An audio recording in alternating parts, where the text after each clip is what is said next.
Below, this short video is an overview of a study that explored the use of factors of influence for increasing philanthropic participation of non-traditional alumni at small private colleges. I am Gaten Giannini, Assistant Professor at DeSales University in Allentown, Pennsylvania.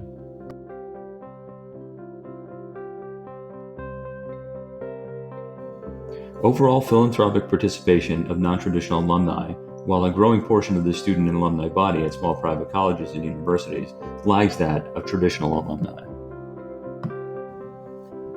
Given the ever-increasing financial pressures on these institutions, customized solicitation approaches, particularly the use of media and targeted messaging, need to be created to increase giving amounts and frequencies among this population. This study investigated the factors that encourage non-traditional alumni to give to their alma maters while uncovering best practices for fundraising campaign design by advancement offices. This research intends to contribute to the knowledge and practice of fundraising professionals by increasing the awareness of the distinct characteristics of non-traditional alumni relative to their attitudes and behaviors concerning offering financial support to their alma maters. The findings are meant to create a framework to assist advancement officers in creating strategies for designing philanthropic solicitations targeted toward non-traditional alumni and assessing the performance of such efforts.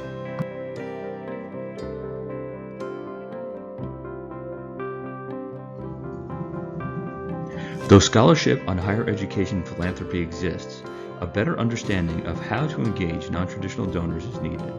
Traditional fundraising programs at colleges are geared toward wealthy white men, while much of the current research looks at giving to nonprofit organizations that support causes other than education.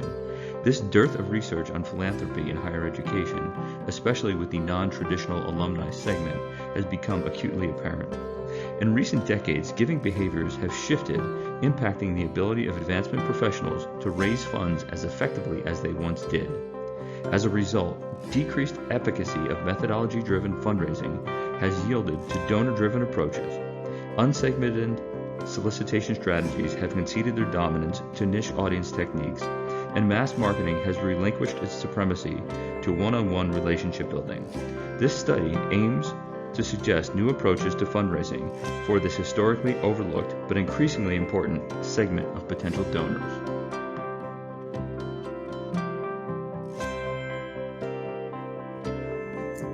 With the premise that philanthropy is a behavior rather than merely a transaction, the study employed a widely recognized behavioral framework that is often applied in the marketing arena.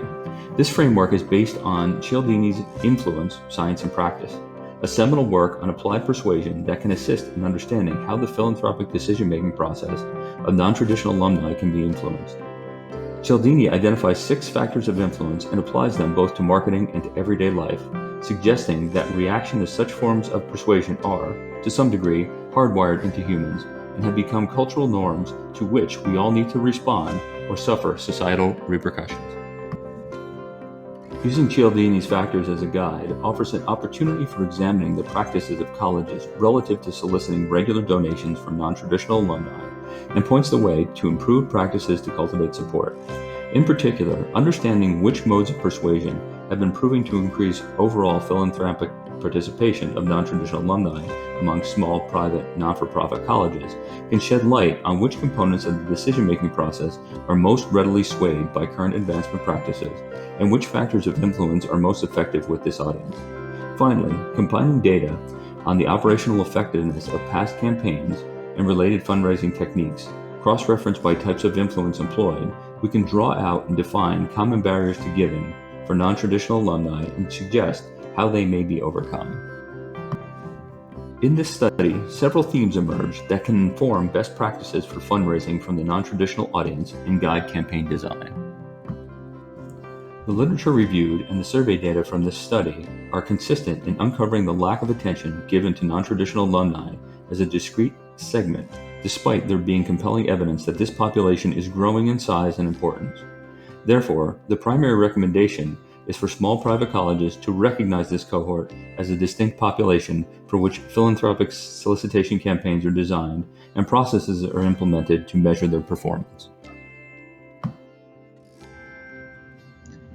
Once systems and metrics are established for soliciting the non-traditional alumni population, advancement offices should consider methods for sub-segmenting non-traditional alumni to increase the effectiveness of their fundraising methods.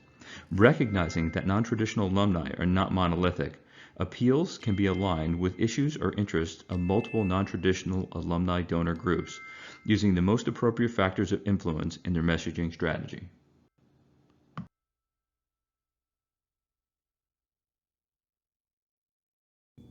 While there is no apparent harm in creating affinity groups for non-traditional alumni after they graduate, lasting affinity is best established when the potential donor is still a student. Beginning with the earliest interaction with students, higher levels of community integration can be created among future alumni by building a collection of meaningful shared experiences that can foster strong interpersonal ties and build institutional identity.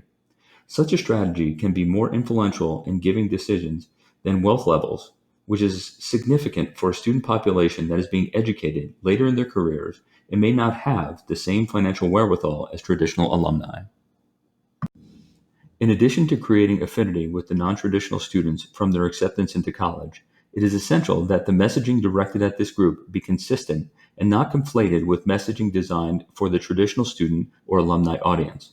The purpose of the cultivation of affinity is to create a connection between the philanthropic needs of the institution and the inclinations of non-traditional alumni. Therefore, solicitations targeted to this audience should be aligned with initiatives that support students who share a similar circumstance and with programs that serve those students.